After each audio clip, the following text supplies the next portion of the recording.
Welcome class 9. Today's topic is non-contact forces.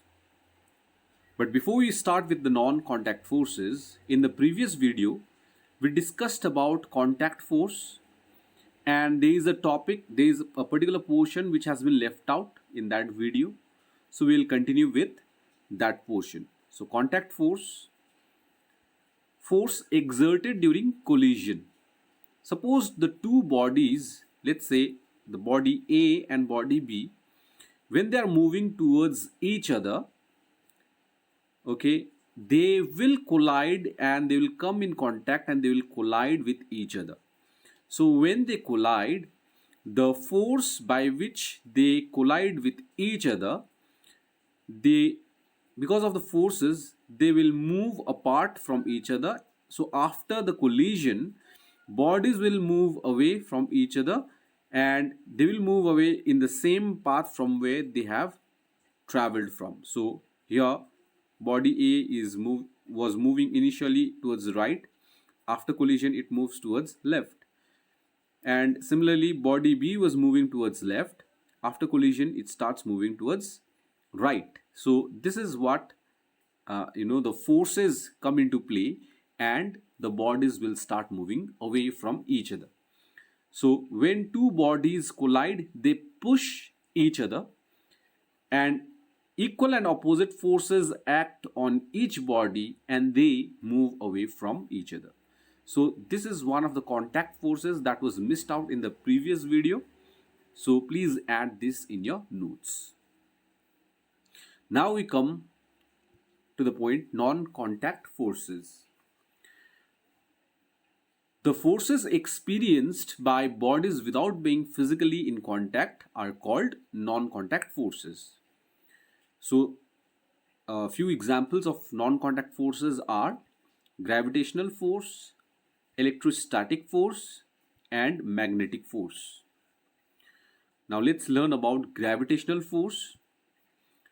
So it is the force of attraction between bodies due to their mass. So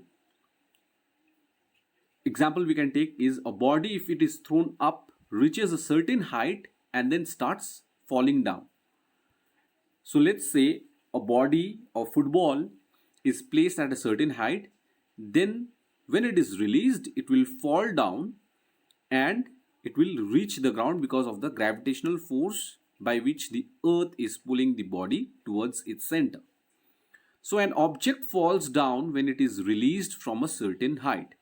So these are the examples of gravitational force.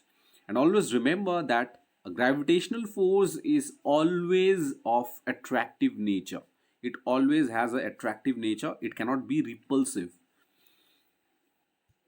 Next is electrostatic force. It is the force between the charges formed due to friction. So this force acts between the charged bodies even when they are not in contact. And also we need to remember that the like charges repel and unlike charges attract. For example, we can talk about a comb. When it is rubbed on dry hair, starts attracting the small bits of paper.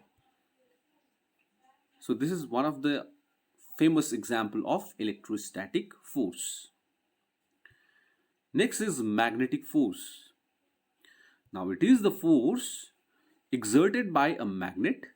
So the force of magnet can be experienced if an iron object, iron nails are kept closer to magnet, then we can experience how the magnets pull those iron nails. But also two like magnetic poles repel and unlike poles attract. This means if you place two magnets with different poles, then they start attracting each other. And if the two magnets with the similar poles are kept face to face, then they will start repelling each other. So the example for the magnetic force is when a magnet is brought closer to a nail, the nail gets attracted towards the magnet. So this is one of the example of magnetic force, which actually is a non-contact force, but When it comes in contact, then it will be a contact force. So before the nails are only attracted from distance, then it can be considered as a non-contact force. Next is general character of non-contact force. So usually what do we see? What kind of character do we see in non-contact forces? The gravitational force is of attractive nature, while the electrostatic force and the magnetic force can be either attractive or repulsive. The magnitude of non-contact forces on two bodies depends on the distance of separation between them. It decreases with the increase in separation and increases as the separation decreases.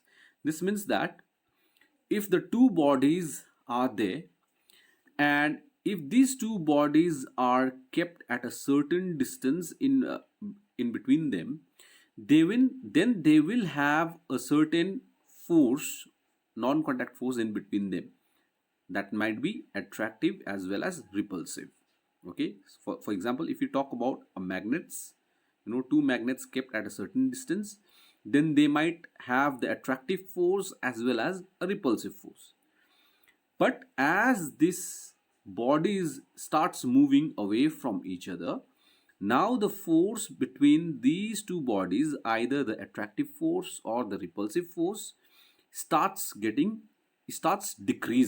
So the force decreases with the increase in separation and increases as the separation decreases. As these bodies come together, then the force will start increasing.